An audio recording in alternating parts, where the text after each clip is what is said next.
작년에 이어서 올해도 그 마지막 주 설교를 이렇게 제가 하게 되었어요.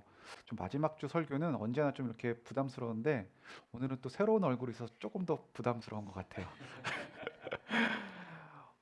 제가 오늘 여러분과 함께 어, 본 이 성경 본문은 작년 그 송구영신 예배 때 그 받은 말씀이기도 하고, 그리고 제가 1년 동안 가장 많이 묵상한 말씀이라서 여러분과 함께 나누고자 해요. 작년에 이어서 질문 하나, 똑같은 질문 한번 드리고 싶어요. 여러분은 1년 전, 작년에는 12월 31일이었죠. 송구영신 예배 때 여러분들 다 말씀 뽑기 하셔서 뽑았는데 어떤 말씀 뽑았는지 기억하시나요? 네. 송구영신 때 저희가 말씀 뽑기를 예전에는 성구라고 이렇게 불렀어요. 그래서 근데 어떤 사람들은 수많은 그 하나님 말씀 가운데 마치 그걸 제비 뽑기 하듯이 그 말씀을 뽑는 것, 마치 저희가 무슨 포춘 쿠키에 나오는 그 종이를 뽑아서 이게 마치 내 무슨 말씀인 것처럼 하는 게 한국인들만 갖고 있는 미신이라고도 이야기를 해요. 그래서 어떤 교회들은 그 말씀 뽑는 것 자체를 금지하는 교회도 있어요. 하지만 저는 개인적으로 그 말씀을 뽑고 나면 그 말씀을 한 해 동안 그 한 개의 말씀을 붙잡고 씹고 또 씹어서 충분히 소화하라 라고 하는 그런 말씀으로 이렇게 생각을 하거든요. 한 말씀을 이렇게 계속해서 묵상하면 굉장한 유익이 있는데 어떠한 유익이 있냐면 그 말씀을 정말 잘 이해할 수 있게 돼요. 그리고 이해하는 것뿐만 아니라 그 말씀을 내 삶에 적용을 할 수가 있고, 그리고 그 말씀을 통해서 하나님의 음성을 조금 더, 아니 조금이 아니에요. 정말 많이 명확하게 듣게 돼요. 그렇기에 오늘 여러분과 함께 이 나눌 말씀은 제가 이 한 말씀을 가지고 어떻게 이해했고 이 말씀을 제 삶 속에 어떻게 적용하려고 노력했고, 그리고 이 말씀을 통해서 하나님의 음성을 어떻게 들었는지 여러분과 함께 나누고자 합니다. 자, 다시 한번 오늘 말씀 좀 짧은 구절이죠. 함께 한번 합독해 보실까요? 예수께서 이르시되 나는 생명의 떡이니 내게 오는 자는 결코 줄이지 아니할 터이요 나를 믿는 자는 영원히 목마르지 아니하리라. 자, 오늘 본문은 예수께서 이르시되라고 이렇게 시작을 해요. 성경에 많은 말씀들이 있는데 말씀들 중에 어떤 말씀들은 어떤 사람을 통해서 하나님이 말씀하신 것도 있지만 오늘 말씀처럼 예수님께서 직접 하신 말씀도 있으세요. 저는 개인적으로 예수님께서 직접 하신 말씀이 너무 좋은데, 왜냐하면 뭔가 그 말씀에는 좀 더 힘이 있는 것 같기도 하고 느낌상 저에게 직접 얘기하는 것 같아요. 그래서 저는 개인적으로 예수님께서 이렇게 직접 하신 말씀을 굉장히 좋아하는데, 예수님께서 직접 이렇게 말씀하셨죠. 나는 생명의 떡이다. 그리고 내게 오는 자는 줄이지 아니할 터이다. 그럼 배고프지 않대요. 그리고 나를 믿는 자는 영원히 목마르지 아니한다. 여기서 나오는 그 줄이지 아니한다, 그리고 목마르지 아니한다라는 이 문장은 단순히 저희가 정말 배고팠을 때 요만큼의 음식, 그리고 우리가 정말 목이 말랐을 때 물 한 모금이 아니에요. 이것은 정말 넉넉하고 풍족하게 채워준다는 말씀이거든요. 빌립보서 4장 19절에서는 이렇게 이야기를 해요. 나의 하나님이 그리스도 예수 안에서 영광 가운데 그 풍성한 대로 너의 모든 쓸 것을 채우시리라. 풍성한 대로 채우신대요. 풍성한 대로. 하나님께서는 우리의 필요를 아시고 우리의 삶 속에 필요한 것을 풍성하게 공급하는 분이십니다. 아멘. 물론 오늘 말씀을 두고 누군가는 이런 말을 할 수도 있을 것 같아요. 오늘 이 말씀은 이 땅에서의 배고프지 아니하고 목마르지 아니함이 아니라 영생에 관한 것이다. 그리고 천국을 묘사한 것이다. 그렇기 때문에 우리가 죽은 후에 그 천국에서는 영원히 배고프지도 않고 목마르지 아니한다라고 하는 것을 지금 말씀하고 있는 것이다. 라고 이렇게 이야기도 할 것 같아요. 하지만 저희가 기억해야 될 것은 하나님은 우리가 구원을 받고 이 땅에서의 삶은 어찌 되었던 신경 쓰지 않으시고, 그리고 저희는 하늘에만 소망을 두어야만 한다면, 그리고 하나님께서는 저희들이 이 땅에서 어떻게 살아가는지 관심이 없다, 이렇게 한다면 신학적인 용어로 이신론에 빠질 수도 있어요. 그것은 마치 하나님이 천국을 만들어 놓고 천국에 오기만 하면 되지 이 땅에서의 삶은 상관없는 것처럼. 그런데 오늘 말씀에는 분명한 조건이 있어요. 오늘 말씀은 하나님의 자녀들에게 주신 하나님의 약속이에요. 하나님의 자녀들에게 주신 하나님의 약속. 오늘 말씀에 중간에 보면 나에게 오는 자, 그리고 나를 믿는 자. 이 말씀은 예수님을 나의 구주, 나의 그리스도라 믿는 자. 다른 말로 구원, 그리고 하나님의 자녀. 우리 주님은 하나님의 자녀에게 배고프지 아니하고 목마르지 아니한다 라고 이렇게 약속을 하셨어요. 올해 저희가 제자 훈련을 하면서 정말 수없이 많이 점검을 했죠. 저도 제가 있는 그 바에서 정말 매주 한번 물어봤던 것 같아요. 다시 한번 질문을 드릴게요. 여러분은 구원을 받으셨나요? 자, 근데 오늘 이 말씀이 제가 뭐 구원을 못 받았습니다라고 생각하는 사람이 있을 수도 있을 것 같아요. 근데 오늘 이 말씀을 들으면서 하나님의 자녀된 삶, 구원받은 자의 삶은 어떠한지에 대해서 그런 거를 생각하면서 들어도 좀 좋을 것 같아요. 그래서 여러분들에게 다시 한번 제가 질문을 드리고 싶어요. 여러분들 중에 나는 하나님의 자녀입니다라고 분명히 선포하셨죠. 그리고 믿으시죠? 그러면 여러분은 올 한 해 주님 안에서 영적으로나 육적으로나 배고프지 아니하고 목마르지 않는 그러한 풍부한 만족감을 느끼며 사셨나요? 혹시 어떠셨나요? 네. 만약 그렇게 느끼지 못했다라면 답은 둘 중에 하나일 거예요.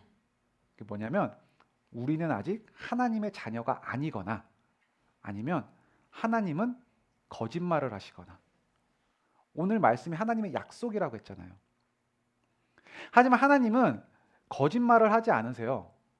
성경에서도 분명하게 선포하는데 민수기 23장 19절을 보면 이렇게 말씀하십니다.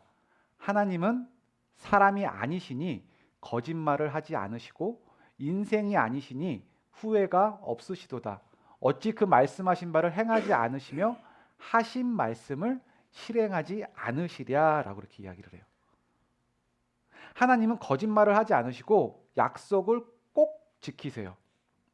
그렇다면 조금 전에도 확인했듯이 우리는 하나님의 자녀가 분명한데 우리의 삶 가운데 언제나 배고프지 아니하고 목마르지 않는 경험을 하지 못하는 그 이유는 무언가 하나님께서는 주시고 싶은데 그런 하나님의 마음과는 다른 우리의 뭔가에 잘못된 점이 있을 거예요. 성경에서도 많은 예화가 있는데 아마 대표적인 예가 저는 개인적으로 출애굽을 한 이스라엘 백성들이 약속의 땅을 가는 그 여정 가운데 있었던 일인 것 같아요. 그 출애굽, 즉 노예 생활을 하던 이스라엘 백성들이 이집트에서 이렇게 나오게 됐죠. 그리고 애굽을 탈출하게 하신 하나님이 너희들은 약속의 땅에 가기만 하면 배고프지 아니하고 목마르지 아니할 거야. 그렇기에 약속의 땅을 가는 그 과정 가운데는 배고프고 목마른 게 당연한 거야 라고 이렇게 말씀하지 않으셨어요. 약속의 땅을 가는 그 여정 가운데 우리 주님께서는 낮에는 구름 기둥과 밤에는 그 불 기둥으로 그들과 함께 하셨고요. 그리고 만나와 메추라기로 그들을 먹이시고 그리고 그들이 물이 없을 때 물을 공급해 주셨던 분이, 그리고 함께 하셨던 분이 하나님이셨어요. 하지만 이스라엘 백성들은 무언가 결핍을 느낄 때면 불평을 하고요. 그리고 불만을 표출을 했고요. 아니면 자신만의 방법으로 그 문제를 해결하려고 했습니다. 그리고 심지어는 애굽에서 먹던 그 후추와 소금이 없었다면서 옛 시절이 더 그리웠다라고 이야기를 해요. 그리고 결국에는 모세가 시내산에 올라가 있는 동안에 금송아지를 만들었던 그런 사건까지 이렇게 가게 되죠. 저는 이러한 모습이 이스라엘 백성들은 특별하게 저희들보다 더 악해서 나빠서 그렇다고 생각하지는 않아요. 그들은 조금씩 조금씩 멀어지다 보니까 이제는 돌이킬 수 없을 정도까지 이렇게 멀어지게 된 거였거든요. 다시 한번 질문을 드릴게요.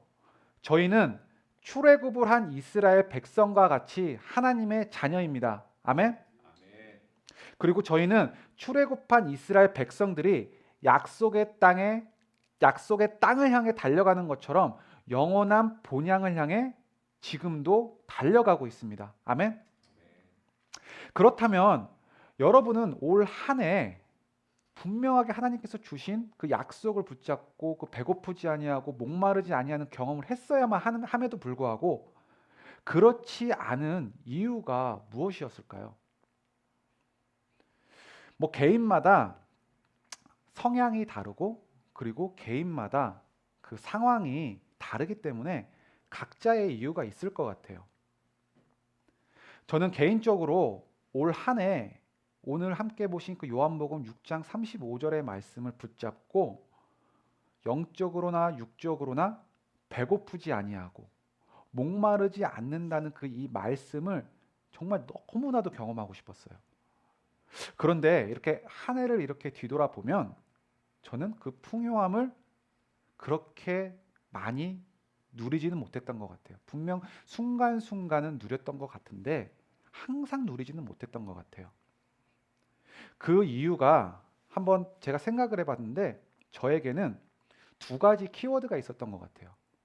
두 가지 키워드가 뭐냐면 두려움 그리고 욕심. 먼저 두려움에 대해서 이야기를 하면 저는 그 불확실한 미래가 너무나도 싫어요. 불확실한 미래.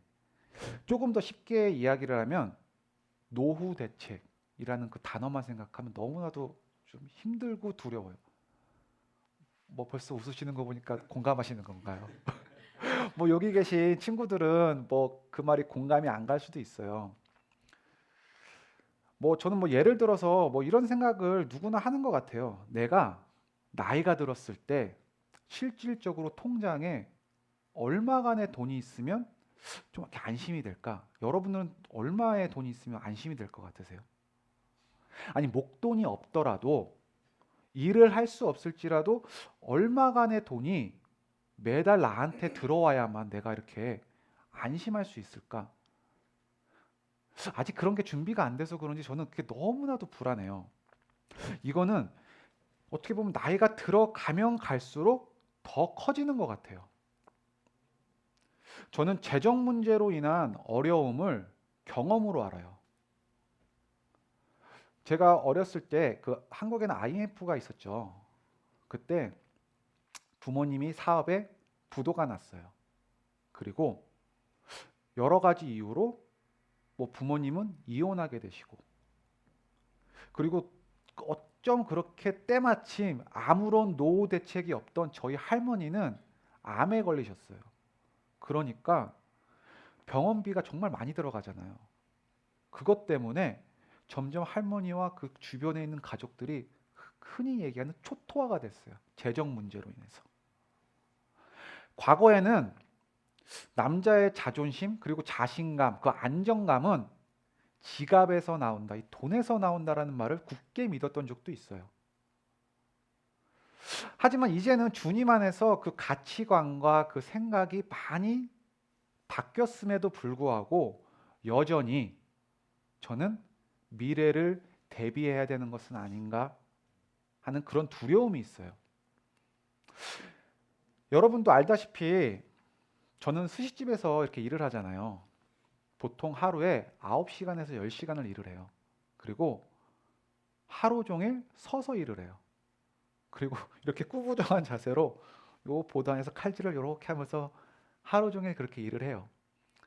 그러다 보니까 이제 제가 나이가 조금 드니까 체력적으로 너무 힘들어요. 그래서 뭐 물론 지금 당장은 살아가는데 문제가 없어요. 아직은 일을 할 수 있으니까. 그리고 일도 재미가 있고. 그런데 언제까지 이 일을 할 수 있을지 모르겠다라는 그런 불안감이 있어요. 그래서 이제는 내가 직접 몸으로 하는 게 아니라 이제는 내가 관리를 해야겠구나. 내 가게를 해야겠구나. 어떻게 보면 이렇게 자연스럽게 생각이 됐던 것 같아요. 그래서 뭐 아시는 분은 다 아시잖아요. 제가 아시는 분과 함께 가게를 이렇게 오픈을 하고 오픈한 지 한 달이 지났을 무렵 작년 송구영신 예배 때 이 말씀을 이렇게 딱 뽑았어요. 그러니까 딱 뽑고 나니까 이 말씀 가운데 목마르지도 않고 배고프지도 아니한데요. 너무 기뻤어요. 하나님께서 저에게 약속을 해주신 거잖아요. 그러니까 그때부터 기대가 되는 거예요. 이제 잘 되겠구나. 자, 생각해보세요. 이게 얼마나 제가 기뻤을지. 근데 더욱이 저는 잠언에서도 이렇게 이야기를 하는데 제가 이 잠언 말씀을 굉장히 좋아해요. 잠언 6장 9절에서 11절에서 이렇게 이야기를 하죠. 게으른 자여, 네가 어느 때까지 누워 있겠느냐? 네가 어느 때에 잠이 깨어 일어나겠느냐? 좀 더 자자, 좀 더 졸자, 손을 모으고 좀 더 누워 있자 하면 내 빈궁이 강도같이 오며 내 곰핍이 군사같이 이르리라. 저는 이 말씀 같이 하나님의 정말 수없이 많은 말씀 가운데 이 말씀처럼 명확하고 진리인 말씀이 없다라고 생각을 해요. 뭐 누워 있고 그러면 당연히 배가 고파야죠. 일을 안 하는데. 열심히 하면 공부 열심히 하면 성적이 좋은 게 마찬가지잖아요. 그래서 올해 정말 열심히 일을 했던 것 같아요. 그랬더니 제가 생각했던 것보다 너무 빨리 자리를 잡게 되고 그러면서 조금씩 성취가 되어져 가고 그리고 오늘 말씀을 요한복음 6장 35절의 말씀을 또 이렇게 보면서 감사해야 하고 하나님께서 정말 나와 함께 하시는구나. 너무나도 기뻤어요. 그런데 시간이 조금씩 지나다 보니까 이런 생각이 들기 시작했습니다.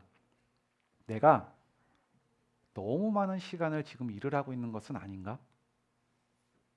물론 누군가는 뭐 이런 이야기를 할 수 있을 것 같아요. 남들은 오픈하고 가게를 오픈하고 어떤 가게는 문을 닫기도 하고 어떤 가게는 자리를 못 잡고 그러고 있는데 자리를 이제 조금 잡았다라는 그 마음이 들었더니 너무 많은 시간을 일을 한다고 하네.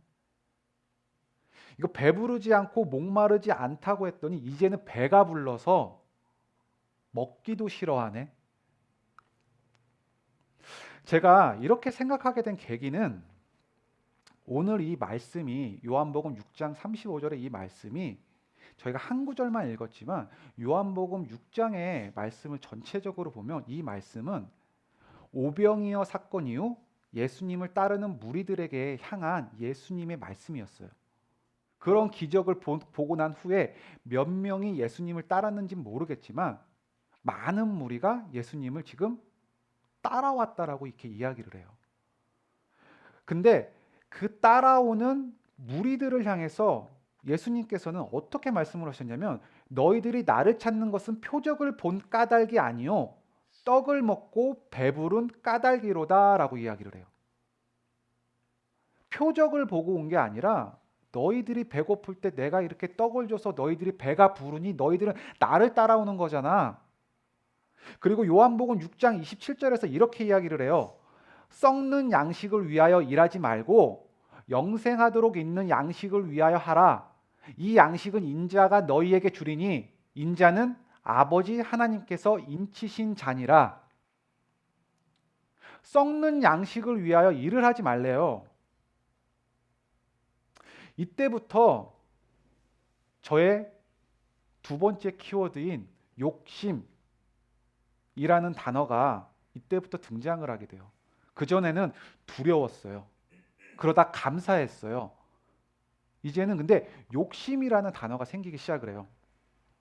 물론 썩을 양식을 위하여 일하지 말고 영생하도록 있는 양식을 위하여 하라. 이 말씀이 우리가 먹고 사는 문제를 해결하기 위해 일을 하는 것은 무조건 썩을 음식이고 저희가 교회만 오고 예배만 드리고 찬양만 드리고 말씀만 보는 것이 영원토록 위에 일을 하지 않는 건 분명하게 알아요. 근데 이런 생각을 하게 됐던 것 같아요. 하나님은 분명히 나를 사역자라 부르셨는데 이렇게 계속해서 일주일이라는 시간 가운데 대부분의 시간을 나의 두려움으로 인해서 미래를 대비하는 곳에 시간을 사용하는 것이 맞는 건가? 일단은 내가 안심이 될 정도로 준비를 마친 후에 그 다음에 하나님의 일을 고민해야 하는 건가?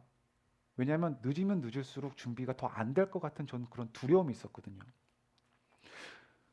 누군가는 이렇게 이야기를 할 것 같아요. 하나님의 일이, 그 사역자의 일이 꼭 교회에만 있는 것이 사역자의 길은 아니다. 너의 재능이 있으니 얼마나 더 벌어야 할지 고민하지 말고 많이 벌어서 좋은 곳에 많이 써라. 그리고 네가 하고 있는 모든 계획했던 그 미래가 하나님의 영광을 위해 쓰여지면 얼마나 좋지 않은가. 그러다 보니 자연스럽게 이런 생각을 하게 됐던 것 같아요. 아, 내가 일하는 이곳이 일주일이라는 시간 중에 가장 많은 시간을 들이는 이곳이 교회가 되어야겠구나. 그러려면 내가 누군가와 함께 하는 것이 아니라 내가 온전하게 오너십을 갖고 해야겠구나. 그런데 또 생각해 보면 혼자 하려니까 또 너무나도 불안해요. 그러면서 궁극적으로 생각을 해보게 됐던 것 같아요. 도대체 주님께서 말씀하신 배고프지 아니하고 목마르지 아니한다라고 하는 이 말씀의 참된 의미가 무엇인가? 감사와 자족을 하라는 이야기인가?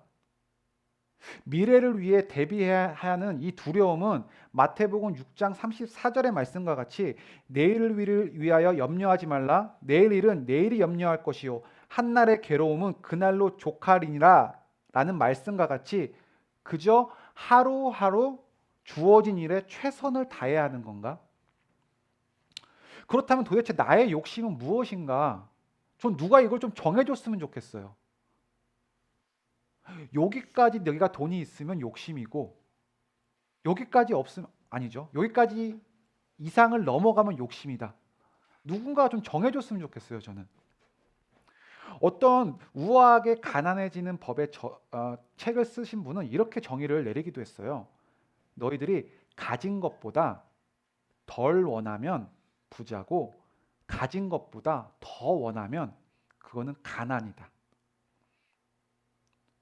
그래서 한 달에 저는 숨만 쉬어도 나가는 돈을 한번 계산을 해보기도 했어요. 저희는 뭐 렌트비를 내고 보험료를 내고 먹어야 되니까 식비 그리고 가스비 뭐 여러 가지 있잖아요. 도대체 이거를 위해서 내가 일주일이라는 시간 동안 얼마간의 시간을 투자해야만 요 정도 돈이 될까? 최소한으로. 그리고 요렇게만 하면 내 미래는 어떻게 대비를 하지? 그럼 대비를 하기 위해서 내가 얼마간의 일을 조금 더 해야 될까? 그리고 막 계획을 세워봤어요. 그러면서 또 이런 생각을 하게 됐던 것 같아요. 하나님은 나에게 평생 일할 그 체력은 주실까? 나는 점점 약해지고 있는 것 같은데. 나이가 들어가면 어떻게 준비하고 어떻게 준비해야만 할까? 도대체 필요는 무엇이고 불필요는 무엇일까? 그리고 삶의 그 밸런스를 잘 유지하고 싶다. 참 복잡하죠.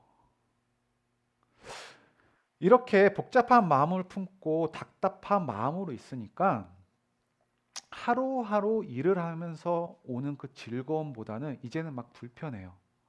도대체 내가 지금 하고 있는 일이 썩어질 것을 위해서 일을 하는 것인가? 어떻게 보면 목표가 잘못되었기 때문에 목표를 수정해야 되는 것은 아닌가? 이런저런 고민을 하고 또다시 계획을 세워보고 정말 주님께 오랫동안 기도했던 것 같아요. 올 한 해는. 도무지 모르겠습니다, 주님. 주님께서 분명하게 말씀하셨잖아요. 요한복음 6장 35절 말씀을 통해서 너희들은 나에게 오는 자를 나를 믿는 자는 배고프지도 않고 목마르지 아니한다라고 했는데 저는 지금 배가 부르면서도 배가 고프다고 하는 건가요? 저는 지금 목이 마르지 않는데 목마르다고 하는 것인가요? 주님, 도대체 나의 욕심은 어디까지입니까? 내가 주님을 신뢰하지 못한다면 어디까지 신뢰하지 못하는 것입니까? 주님, 제발 저에게 그 분별할 수 있는 지혜를 주세요.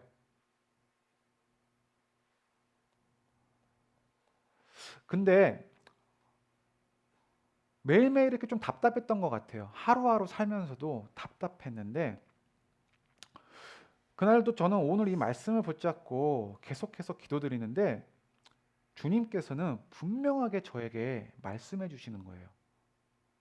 어떻게 말씀해 주셨냐면 오늘 설교의 제목이기도 해요. 내게 오는 자는. 저는 분명하게 배고프지 않고 목마르지 않는다는 것이 도대체 무엇입니까? 분별할 수 있는 지혜를 주세요라고 기도를 했는데 주님께서는 내게 오는 자는 이라고 이렇게 응답을 해주시는 거예요. 근데 저는 이 음성이 이렇게 딱 제 마음속에 탁 이렇게 꽂히고 들리는데 제가 그동안 무엇을 잘못했는지 일일이 설명해 주시지 않았음에도 머릿속으로 이해가 다 됐어요. 제가 무엇을 잘못했냐면 저는 주님과 애써 멀어지겠다라고 그렇게 마음 먹은 적이 한 번도 없어요. 제가 원했던 것은 주님 안에서 그리고 말씀 안에서 어떻게 하면 잘 살 수 있을까? 그렇기 때문에 하지만 정작 내가 한 것은 주님, 저에게는 이러한 두려움이 있어서 이러한 계획이 있으니 이 계획으로 주님께서 오셔서 저를 도와주세요. 주님, 저에게는 이러한 욕심이 있습니다. 저희가 지금 제 삶을 봤더니 이러한 것들이 있기 때문에 제가 뭐를 제해야 될까요? 뭐를 가져야 될까요? 주님, 당장 이곳에 오셔서 저에게 알려주세요.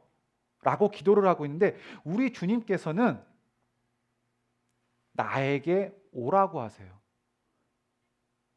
그러니까 제가 했던 거는 제가 계획을 세워놓고 이 계획 가운데 주님 이쪽으로 오세요 하고 있는데 주님은 여기 계시면서 저한테 이렇게 오래요. 도대체 이게 이렇게 마음이 들었을 때 도대체 이게 무엇인가? 주님께 가는 것은 무엇인가? 여러분, 하나님 지금 어디 계세요? 저희와 함께 계시잖아요. 이 자리에 계시잖아요. 근데 주님께서 나에게 오라. 이 말씀 머리로는 이해가 되는데 이제는 더 답답해지는 거예요. 도대체 주님께 오라고 하는 것이 무엇인가? 출애굽한 이스라엘 백성들이 약속의 땅을 가는 여정 가운데 그들의 삶에는 분명하게 필요한 것들이 있었어요. 저희들의 삶도 마찬가지죠. 그렇기 때문에 저희들은 무언가를 계획하고 그리고 무언가를 그 계획한 것을 위해서 노력을 하고 또 준비를 하고 이런 것들이 분명하게 필요한 것이 분명해요.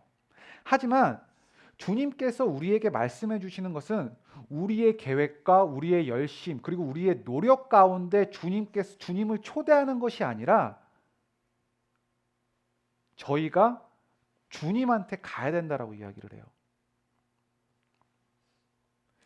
이거에 대한 저의 고민이 12월 초쯤이었어요. 12월 초쯤에 피러 목사님께서 요한계시록으로 이렇게 설교를 하시는데 요한계시록 그 말씀들 중에 이런 말씀이 있었거든요. 요한계시록 3장 20절을 보게 되면 이렇게 이야기를 해요. 볼지어다 내가 문 밖에 서서 두드리노니 누구든지 내 음성을 듣고 문을 열면 내가 그에게로 들어가 그와 더불어 먹고 그는 나와 더불어 먹으리라 라고 이렇게 이야기를 해요. 자, 이 말씀이 무엇이냐면 제가 여기 이렇게 있잖아요. 그리고 여기 이렇게 문이 있대요. 그리고 예수님께서는 여기 서셔서 계속해서 문을 이렇게 두드리고 계신대요. 문 밖에 서서 이렇게 두드린다고 하시잖아요. 근데 그러면서 저에게 계속 말씀을 하시는 거예요. 근데 저는 그 음성이 들리지가 않아요. 왜냐하면 제 머릿속에는 나의 두려움과 나의 욕심, 이것을 해결하기 위한 어떻게 하면 좋을지 그 계획만이 있고, 이 계획 안으로 주님 오세요라고만 하고 있기 때문에,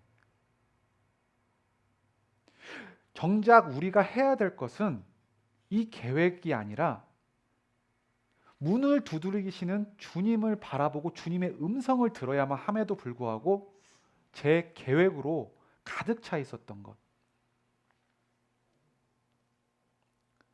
여기까지가 제가 올 한 해 요한복음 6장 35절의 말씀을 가지고 계속해서 묵상하면서 이해하고, 이 말씀을 제 삶에 어떻게 하면 적용할 수 있을까? 그리고 그 가운데 하나님께서 저에게 정말 세밀하게 들려주셨던 음성에 대해서 여러분에게 함께 나누었습니다. 만약 누군가 저에게 와서 그럼 도대체 이렇게 한 말씀을 가지고 그렇게 고민을 가지고 그런 음성을 들었으면 이제부터 어떻게 하는 게 목표입니까? 라고 묻는다면 저는 이렇게 이야기할 것 같아요. 이 대답이 나오기까지 정말 오래 걸렸는데, 지금 당장은 계획하지 않는 것이 저의 계획입니다. 저는 계획하지 않는 게, 목표를 잡지 않는 게 지금 저의 목표예요. 그리고 기도하는 중입니다. 왜냐하면 주님께서는 제 옆에서 문을 두들기시면서 저에게 말씀하고 싶어 하시는데 제가 그 음성을 듣지 않고 있기 때문에. 예레미야서 29장 11절 말씀에서 이렇게 이야기를 하세요. 여호와의 말씀이니라, 너희를 향한 나의 생각을 내가 아나니 평안이요 재앙이 아니니라, 너희에게 미래와 희망을 주는 것이니라. 주님께서는 저희를 향한 주님의 그 생각과 계획이 있으시대요. 근데 그것은 평안이래요. 재앙이 아니래요. 그리고 너희들을 향한 그 미래와 희망이라고 분명하게 말씀을 하시는데, 저는 하나님의 음성보다는 제 계획으로 가득 차서 하나님의 그 음성과 하나님의 그 마음과 하나님의 생각을 알지를 못했어요. 바라기는 여기 있는 저도 마찬가지고 여러분들의 삶 속에서 분명한 그 어떠한 두려움이 있을 것 같아요. 그리고 어떠한 욕심이 있을 것 같아요. 하지만 그 욕심과 그 두려움을 해결하기 위한 우리의 노력과 계획이 아니라, 우리 주님께서는 지금도 문 앞에서 문을 두드리시면서 그 나의 음성을 듣고자 하는, 나의 음성을 들어라 하는 그 주님을 다시 한번 기억할 수 있는 여러분이 되기를 바라고요. 그리고 예레미야 29장 11절의 말씀과 같이 그 주님의 음성이 그 재앙이 아니라 너희들에게 미래고 너희들에게 희망이고 너희들에게 그 평안인 그 말씀을 듣고 그 음성 따라서 주님께서 주시는 그 풍부함을 누림으로 말미암아 여러분들이 세상에 나아가 그 증인의 삶을 살 수 있기를 주님의 이름으로 소원드립니다.